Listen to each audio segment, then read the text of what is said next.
अत्यंत क्या है, हॉट एंड ड्राई है, गर्म और सूखा है।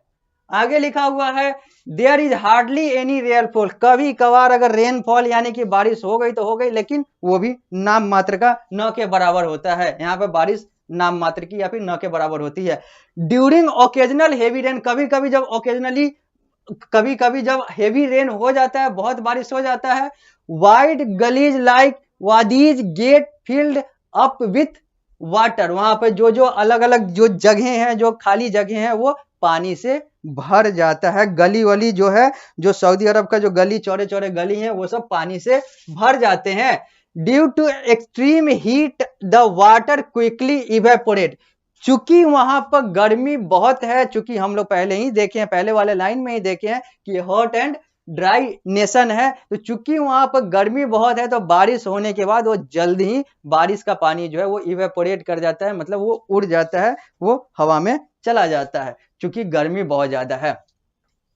The days are very hot and night are very cool, चूंकि वहां पर डिजर्ट है, मरुस्थल है, वहां पर बहुत ज्यादा बालू है, तो इस आधार पे ये हम कह सकते हैं और ये हम जानते हैं और ये हमें जानना है कि सऊदी अरब का जो दिन है वो बहुत गर्म होता है और रात जो है वो बहुत ठंड होता है। क्यों? बालू के कारण से। बालू की जो प्रवृत्ति होती है कि वो जितना ज्यादा धूप में और दिन में रहता है वो उतना गर्म होता है, फिर रात में वैसे ही ठंड हो जाता है। इसी तरीके से सऊदी अरब की का क्लाइमेट है। इन विंटर यानी कि ठंड में the days are warm and night are very cold, दिन जो है वो बहुत, दिन जो है वो गर्म होता है और रात जो है वो बहुत ठंड होती है, रात में बहुत ठंडी होती है। Dust storms are quite common, जो डस्ट स्टॉर्म यानी कि धूल वाला जो ये चीजें हैं, जो स्टॉर्म्स हैं जो वहां पर उड़ते हैं, वो सारी चीजें जो बहुत सामान्य है। They appear all of a sudden and make the sky hazy, ये अचानक भी आ जाता है और स्काई को यानी कि आसमान को बस धुंधला और इस टाइप से कर देता है। आगे लिखा हुआ है strong winds and dust storms shift the sand dune from one place to another, चूंकि स्ट्रॉन्ग विंड यानी कि बहुत तेज हवा और डस्ट स्टॉर्म जो धूल वाला जो हवा होता है, शिफ्ट द सैंड ड्यून, ये जो सैंड ड्यून जो बालू के जो टिब्बे होते हैं, इसको एक जगह से दूसरी जगह खिसका देता है, यानी कि उड़ा देता है। अब आगे बढ़ते हैं, क्लाइमेट से आगे बढ़ते हैं, वेजिटेशन की बात करते हैं, फल फूल सब्जी की बात करते हैं सऊदी अरबिया की, सऊदी अरब की। Very few plants grow as the area is dry and barren, चूंकि ये एरिया जो है, ये क्षेत्र जो है ड्राई यानी कि सूखा और बैरन यानी कि बंजर है, इसलिए बहुत कम प्लांट जो है, बहुत कम पेड़ पौधे जो है यहाँ पर ग्रो कर पाते हैं, यहाँ पर उपज पाते हैं या फिर उपजने के बाद आगे बढ़ पाते हैं, ग्रो कर पाते हैं। Most deserts plant have long root which go deep into the earth in search of water, बहुत सारे जो डिजर्ट प्लांट हैं यानी कि मरुस्थल वाले जितने भी पेड़ पौधे हैं, उनका जड़ जो है बहुत अंदर तक चला जाता है। क्यों? क्योंकि उनको पानी की तलाश होती है, पानी की तलाश में उनका जड़ जो है वो बहुत डीप चला जाता है, बहुत अंदर, बहुत गहरा चला जाता है। The date palm tree are the only tree which grow easily in this region, जो डेट पाम ट्री है वही इकलौता पेड़ है जो कि इस क्षेत्र में यानी कि सऊदी अरब में आसानी से पनप पाता है, आसानी से ग्रो कर पाता है। आगे देख लेते हैं स्टार फैक्ट, कुछ लिखा हुआ है, इस फैक्ट को भी हम लोग जान लेते हैं।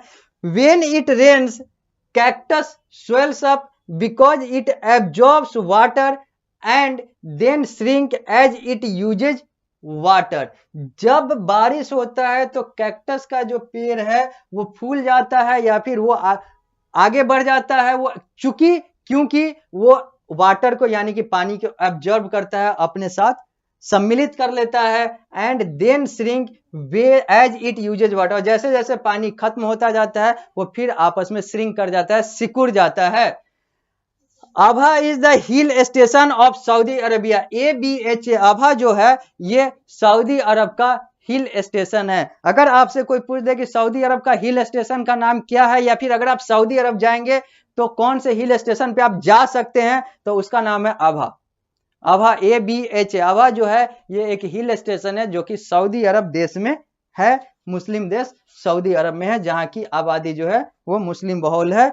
आगे बढ़ते हैं और बात करते हैं वेजिटेशन की।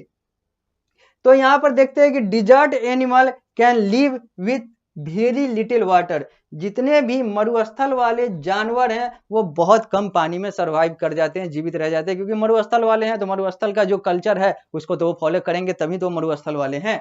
आगे बात करते हैं, snakes, lizards, insects are quite common in the desert. Desert यानी कि मरुस्थल में सांप हो गया, छिपकली हो गया, कीट पतंगे हो गए, ये सब बहुत कॉमन, बहुत सामान्य से चीजें हैं जो कि यहाँ पर सरवाइव करते हैं। Most of these animal come out at night to find food. इनमें से बहुत सारे जो जानवर हैं वो रात में निकलते हैं अपने भोजन की तलाश में। Do you know which animal is called the ship of the dessert? क्या आपको पता है कि शिप ऑफ द डिजर्ट यानी कि मरुस्थल का, रेगिस्तान का जहाज किसे कहते हैं? तो रेगिस्तान का जहाज है camel. It is the camel. ऊंट को हम लोग रेगिस्तान का जहाज यानी कि शिप ऑफ द डिजर्ट, मरुस्थल का जहाज कहते हैं। It is very useful as it can live without food and water for many days. ये इसलिए बहुत ज्यादा उपयोगी होता है क्योंकि चूंकि ये मरुस्थल में है और मरुस्थल में ये बहुत दिन तक बिना खाए और बिना पानी के जीवित रह सकता है। It is very useful as it can live without food and water for many days. ये बहुत दिनों के लिए बिना खाना और बिना पानी के जीवित रह सकता है, इसलिए ये बहुत ज्यादा यूजफुल है यह इस क्षेत्र में, और इसीलिए इसको शिप ऑफ द डिजर्ट कहते हैं। किसको कहते हैं? तो कैमल को कहते हैं। कैमल को हिंदी में क्या कहते हैं? तो ऊंट कहते हैं। आगे आते हैं एग्रीकल्चर यानी कि कृषि पर। सऊदी अरब के कृषि की बात करते हैं और बात करते हैं कि सऊदी अरब का कृषि क्या है, यहाँ पर कृषि कैसे कार्य करता है और यहाँ पर कौन कौन सा चीज उपजता है, यहाँ की किसानी कैसी होती है। तो सबसे पहले तो हम लोग देख लेते हैं कैमल के चित्र को, जो यहाँ पर है। ये कैमल जा रहा है यानी कि ऊंट जा रहा है, ऊंट पर कुछ लोग बैठे हुए हैं और अपना रेगिस्तान में घूम रहे हैं। अगर भारत की बात करें, भारत के रेगिस्तान की बात करें, तो भारत में भी आपको रेगिस्तान राजस्थान जैसे राज्य में देखने को मिल जाएगा। आप यहाँ पर जाकर ऊंट की सवारी कर सकते हैं। जैसलमेर जैसे जगहों पे, जो कि राजस्थान का जिला है, भारत का दूसरा सबसे बड़ा जिला है एरिया के अनुसार। लेह के बाद लेह लद्दाख में है और जैसलमेर जो है वो राजस्थान में है, तो आप वहां पर जाकर घूम सकते हैं। अब बात करते हैं एग्रीकल्चर की। तो agriculture in Saudi Arabia, in some areas farms have been made by mixing soil with sand. कुछ क्षेत्र में जो कृषि है वो किस आधार पे होता है, कैसे किया जाता है? तो मिट्टी और बालू को मिलाकर, मिट्टी और बालू को मिलाकर हम लोग कृषि करते हैं। जो भारत में बेसिकली या बहुत सारे देश में, लगभग देशों में मिट्टी से होता है। यहाँ पर मिट्टी और बालू को मिलाकर हम लोग कृषि करते हैं। जो लोग यहाँ के हैं वो लोग कृषि करते हैं। Sea water from which salt has been removed is used for irrigation. Sea water from which salt has been removed. Sea water यानी कि समुद्र की पानी जिससे नमक को छान दिया जाता है, उससे सिंचाई की जाती है। किसकी? तो एग्रीकल्चर की सिंचाई की जाती है उस सी वाटर से, उस समुद्री पानी से जिसमें से नमक को छान लिया जाता है, छाट दिया जाता है, उससे सिंचाई होती है। सिंचाई को अंग्रेजी में इरिगेशन कहते हैं। यही इरिगेशन लिखा हुआ है। एग्रीकल्चर को हिंदी में हम लोग क्या कहते हैं? कृषि कहते हैं। तो इरिगेशन को हिंदी में हम लोग सिंचाई कहते हैं। सिंचाई यानी कि पानी से छिड़काव, पानी से धुलाई। Wheat, barley, melons and tomatoes are grown in these farms. और इन सारे फार्म्स में, इन सारे क्षेत्र में, इन सारे जगहों पे जहां पे फार्मिंग होती है, वहां पर क्या होता है? तो व्हीट, बार्ली, मेलन्स, टोमेटो, इन सब चीजों की खेती जो है ये सऊदी अरबिया में होती है, हो पाती है।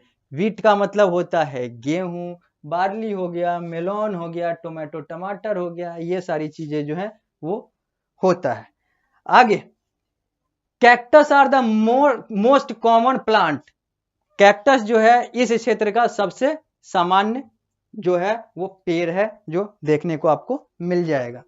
There leaves are reduced to thorns. उसके जो पत्ते होते हैं वो लगभग कांटेदार होते हैं।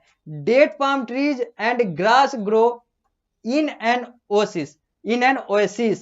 Date palm tree and grass grow in an oasis. oasis यही है, oasis जो आपको चित्र दिख रहा है।